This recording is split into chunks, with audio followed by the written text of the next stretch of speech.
భారతదేశానికి సంబంధించినటువంటి అత్యంత పవర్ఫుల్ వెపన్స్ తమకి కావాలని ఇండోనేషియా తను కొనుగోలు చేస్తాను అంటోంది.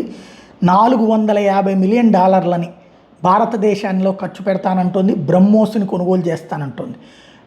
ఇండోనేషియాకి సంబంధించి నేషనల్ సెక్యూరిటీ రీత్యా కావాలి అన్నటువంటిది వాళ్ళు అడుగుతుంది. డిఫెన్స్ మినిస్టర్ జస్మోడ్ దాన్ పాకిస్తాన్ ఆర్మీకి సంబంధించినటువంటి చీఫ్తో కూడా కలిశారు.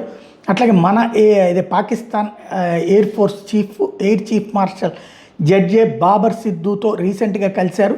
బట్ ఏమైందో ఏమో తెలియదు కానీ ఆయన తర్వాత వచ్చి అక్కడేమో JF-17 ఫ్లైట్లు కొంటే ఇండోనేషియా నష్టపోయింది. దాన్ని ఆ JF-17లను ఇచ్చేస్తామంటూ అవి కొనుక్కోమని పాకిస్తాన్ని తిరిగి తీసుకోమని చెప్పేసి ఆ డబ్బులు ఇస్తే దాంతో బ్రహ్మోస్ కొంటామని చెప్పి పాకిస్తాన్ని అడుగుతున్నది ఇండోనేషియా. కాకపోతే మనం అమ్ముతామా లేదా ఇండోనేషియాకి అన్నది ఇక్కడ తెలియాల్సినటువంటి అంశం.